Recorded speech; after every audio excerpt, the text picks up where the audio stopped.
Банкрот туралы заң.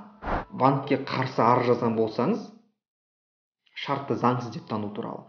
Ол кезде сіздің банкроттық оңалту деген арызыңызды қарастырмау құқығы бар екен. 50%-нан жоғарысын төлеп тастасаңыз қарызыңыздың, онда тоже үйді аман алып қалуға болады. Тағы да қарызыңыз қалып қойса, сол қарыз кешіріледі.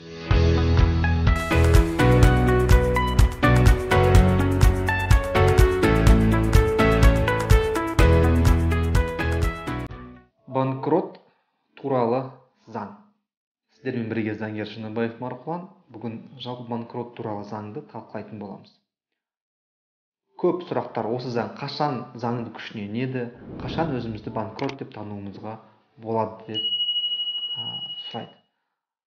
Біріншіден ұғып алатынымыз, бұл банкрот туралы заң емес, оңалту және банкрот туралы заң дұрыс атауы сондай. Яғни ең бірінші кезекте бұл заң қабылданса, адамның қаржылық жағдайын қалай оңалтуға болады деген сұраққа жауап береді. Одан кейін оңалта алмаған жағдайда ғана қалай банкроттық жасауға болады деген сұраққа жауап береді. Яғни ең бірінші оңалту, кейін банкроттық деген сөз.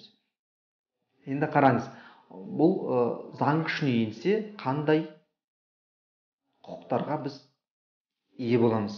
Соны бір талқылап өтейік. Енді ішіндегі керекті дегендерін талқылап алдым.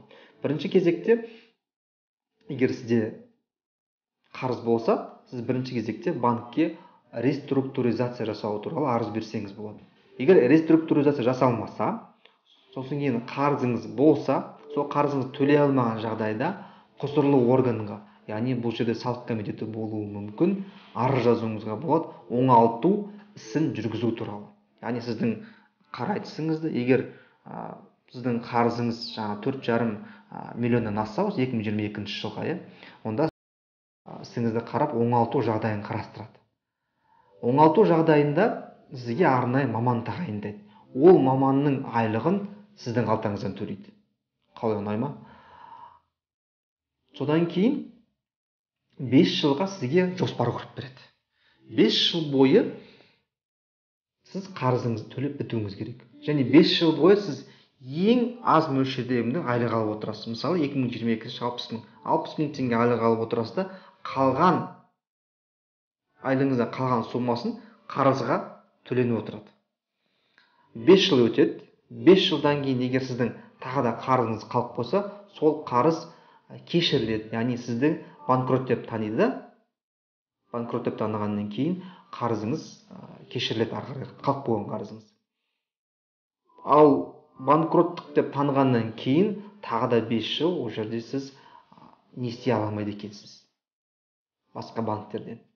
Яғни 10 жылға сіз айтқанда тормозға ұшырадыңыз деген сөз ғой, айтқанда несие бойынша.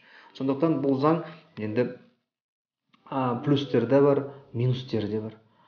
Сондықтан заң бәріміз түсініп алуымыз керек. Содан кейін мынандай бір проектте бар жобасында. Егер сіз банкке қарсы арыз жазған болсаңыз, шартты заңсыз деп тану туралы.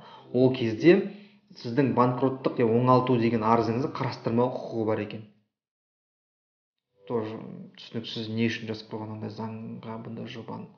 Өйткені мен ойлаймын, банктер өзінің уже интерестері бар деп. Содан кейін бір жақсы жағдайы, енді бұл жерде сіз жаңағындай соңғы үйіңіз болса, аман алып қалуыңызға болады. Соңғы үйіңіз болса, бірақ адам басына 18 шаршы метрден аспау керек.